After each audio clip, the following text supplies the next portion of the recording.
On a, je sais pas moi, si on est mannequin, on a un physique, on a quelque chose, mais derrière, il faut le maintenir par le sport, par l'exercice, par l'entraînement, par toujours se former, en fait, travailler quoi. Travailler, on en retire toujours quelque chose. Salut, moi c'est Chris, artiste, auteur, interprète, chanteur. Également producteur, chef d'entreprise et chargé d'enseignement à l'Université des Antilles. Mon activité principale, c'est la musique, que ce soit en tant qu'artiste, mais également en tant que, je dirais, d'encadrant d'artistes, en termes de production, d'édition, de management, de conseil.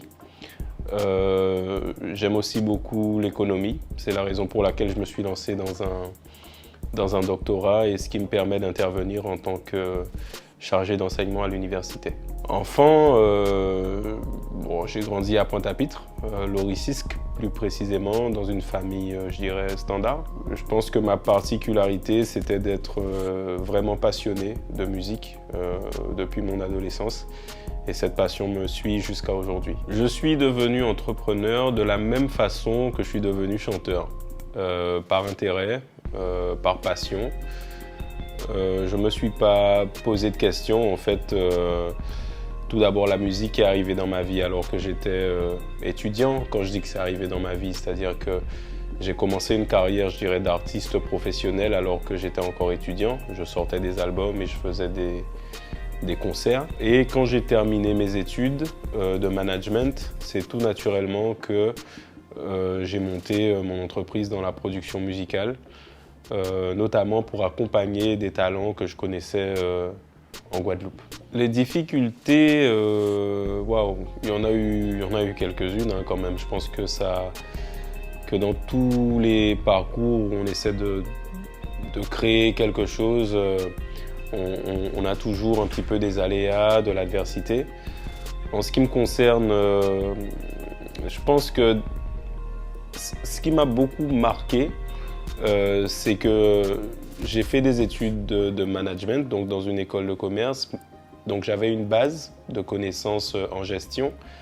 Mais je pense que le métier d'entrepreneur, il s'apprend vraiment sur le terrain.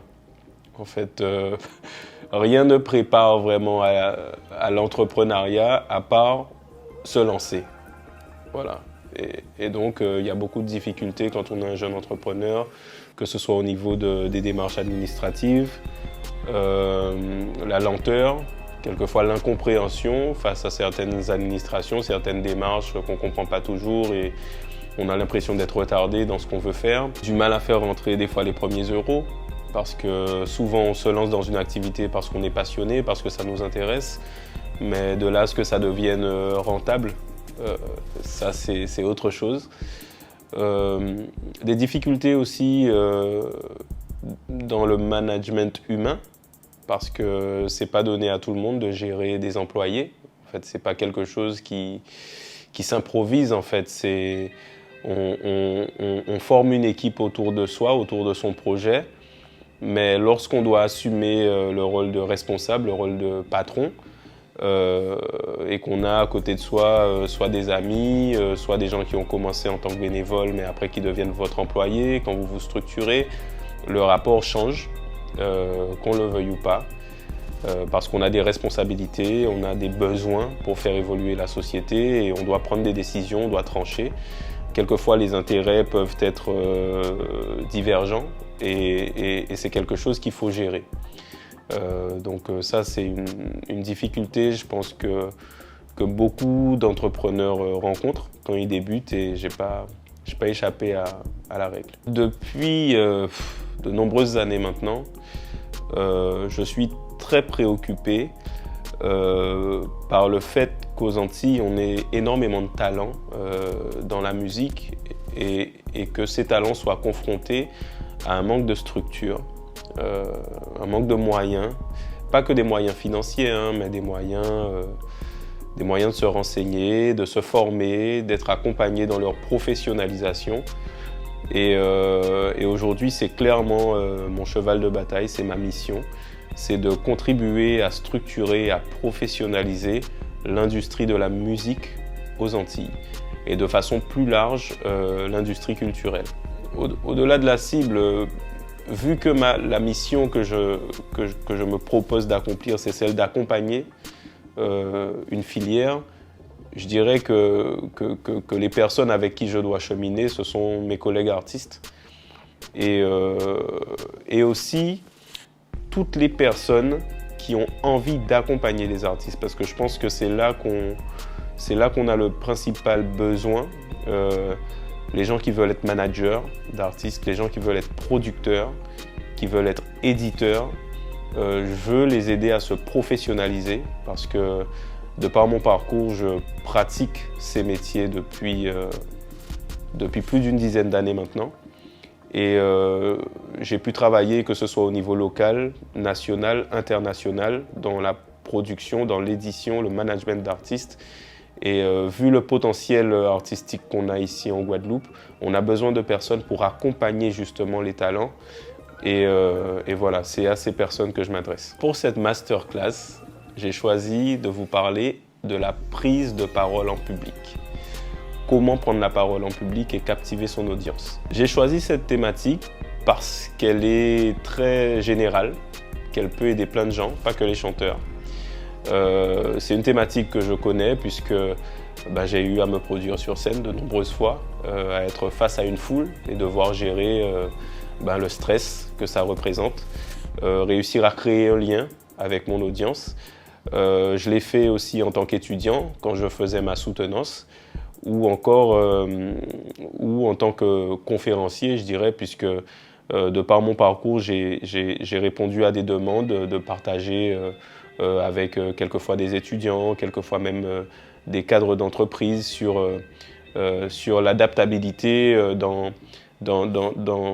mon parcours en fait, puisque vous savez que la musique c'est un métier qui est très particulier, ça change tout le temps et on est dans un domaine artistique, donc beaucoup d'innovation, beaucoup de disruption même technologique.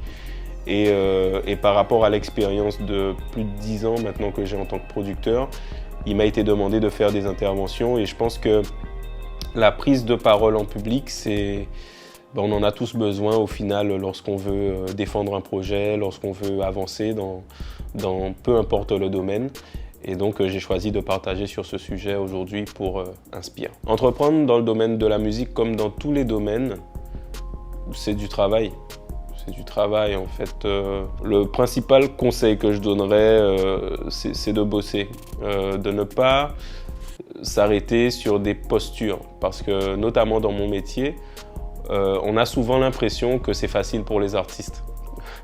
Ils sont là, ils chantent, ils font des clips avec des jolies filles et puis tout va bien, quoi, la vie est belle. Alors que pas du tout. En réalité, ça c'est la partie, je dirais, émergée de l'iceberg. Derrière, il y a des heures de studio, il y a des réunions, il y a de la stratégie, il y a toute une équipe qui travaille. Donc ne sous-estimez pas en fait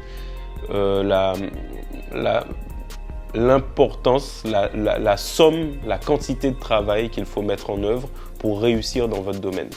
Et je trouve que quand on a du talent dans quelque chose, parce qu'on a tous un talent dans un domaine, on a encore plus la responsabilité de travailler pour faire honneur à ce talent qui nous a été donné. Parce que le talent, des fois, c'est un don. On est doué, on a une voix, ou on a, je sais pas moi, si on est mannequin, on a un physique, on a quelque chose, mais derrière, il faut le maintenir par le sport, par l'exercice, par l'entraînement, par toujours se former. En fait, travailler quoi.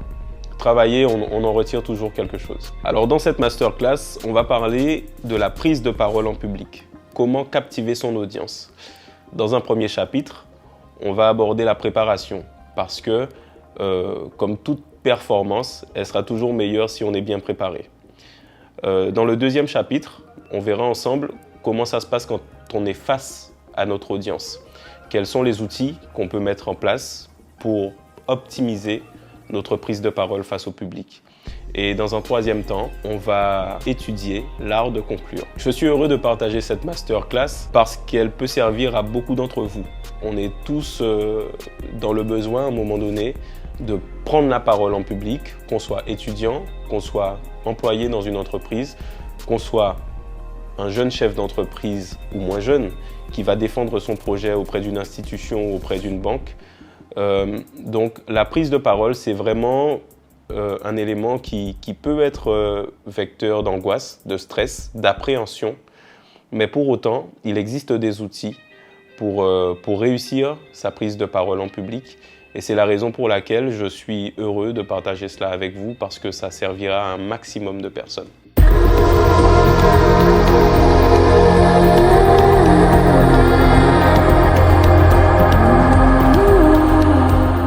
Prendre la parole en public, captiver son audience. Chapitre 1, préparer sa prise de parole. Comme dans toute performance, la préparation, c'est la clé de la réussite. Mieux vous êtes préparé, mieux vous allez réussir votre prise de parole. Alors, la première étape, c'est de maîtriser son sujet. Plus vous saurez de quoi vous parlez, mieux vous vous en sortirez. Par exemple, recueillir un maximum d'informations. Une fois que vous avez recueilli toutes ces informations, écrivez-les. Référencez toutes les connaissances que vous avez accumulées et puis mettez-les à votre sauce et relisez-vous.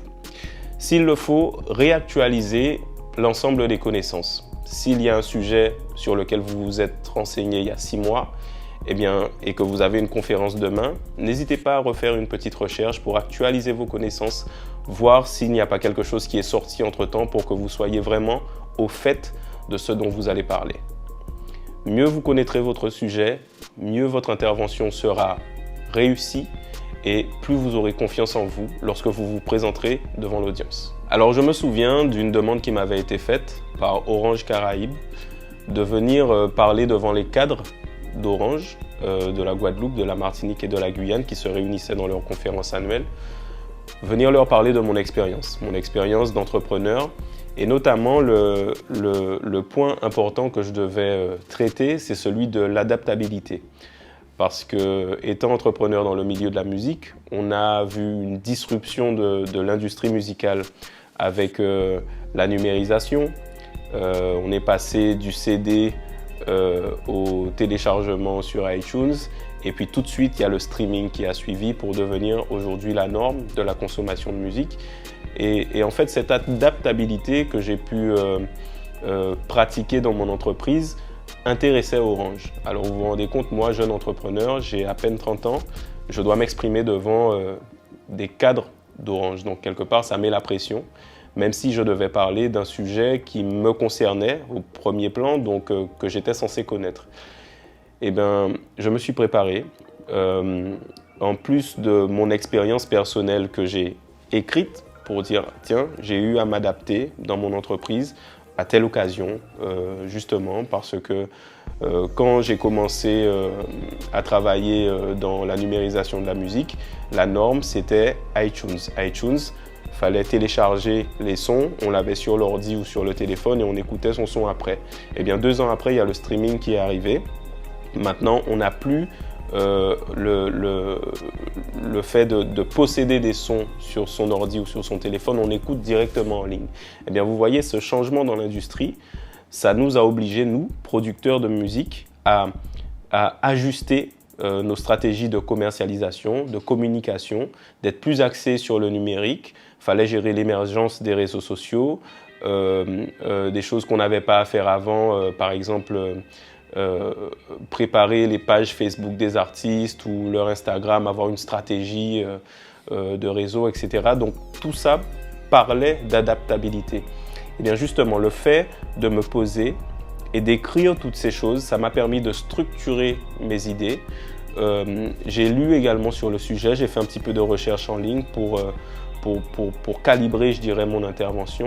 Et quand je suis arrivé donc, devant ces cadres d'Orange Caraïbes, bien, j'étais préparé et ça m'a beaucoup aidé à faire une intervention qui au final a été appréciée.